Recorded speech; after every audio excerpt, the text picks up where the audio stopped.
All right, we are looking at a Tomiki Aikido competition. This is just a random match that ended up in my feed, so I thought about why not react to it. I think it's solid content and I really like this sport, and there's plenty to talk about. So, yeah, I watched just a bit of it, so now we're gonna watch the entire match and basically just react. So, let's go, let's start. For those of you who don't know, this is Sport Aikido, Shotokan Aikido, or Tomiki Aikido, or Tomiki Aikido, depending on the pronunciation you prefer, I guess. But it's a neat sport that I genuinely enjoy, and I think it's quite misunderstood and quite underrated.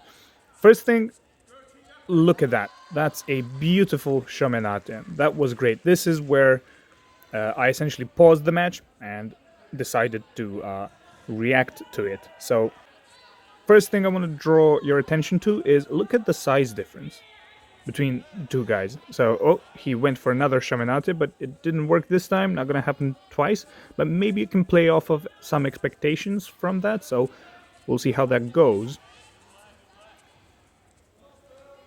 But unfortunately, he went for a Tenkai Kote Hineri and almost got reversed by his opponent, the bald, bigger guy.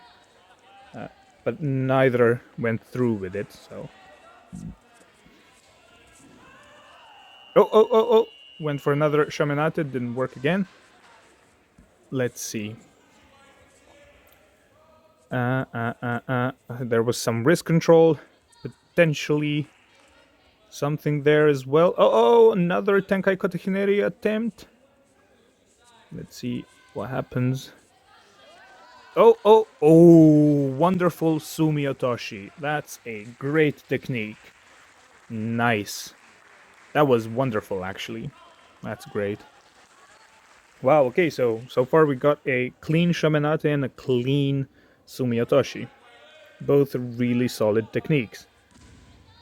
And they're applicable for other grappling sports, guys. They do work. Especially Shamanate, it's basically a knee tap. We see that in all forms of grappling. There you go, see? Like, the only specific thing about it being Shamanate is that you're pushing on the head. So they're not really holding the lapel, they're really pushing on the face. That's the specific thing that makes it Shamanate, rather than what's it in judo, Kuchigi Taoshi and Kibitsu Gaeshi, which are quite similar. But if you're pushing on the head that way, that's called Shomenate in Aikido. So let's continue. So far, we see the little guy winning against a much larger opponent. So that's already cool.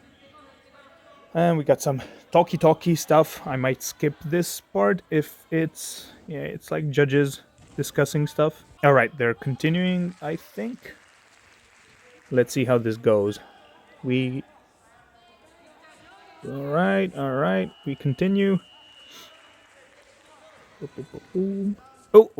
He went for another attempt at a Tenkai Kote Hineri, but yeah, didn't have it. But that was some good control, though. Those are nice scrambles if you know what you're looking for. Often this sport version of Aikido, sort of in a derogatory way, gets called as like bad judo, and I really dislike that, because conceptually they're quite different, and they should be judged based on what it is, not on what it isn't. So there's that. Okay, but they keep going. Let's see, can the larger opponent score something? We'll see. Also attempting some head control, but let's see. We're stopping it. Has the time run out? Yeah, the little guy won. Wonderful. Right, that was a cool match. A cool match indeed. Alright, that was Tomiki Aikido. Pretty cool martial art in my book. And it's not judo, it's not BJJ, it's not sport Japanese jiu-jitsu. It's its own thing. And the rules are the way they are so that we can visibly see the curriculum or the syllabus of movement from that Aikido branch performed in competitions. If you want freedom or whatever in grappling, you've got BJJ, you've got judo, you've got all this, well, judo and freedom, maybe not the best example, but you know what I mean. So judge it based on what it is, not on what it isn't. Check it out, it's quite fun. Anyways, that's about it for this video. Thanks for watching, guys. Take care.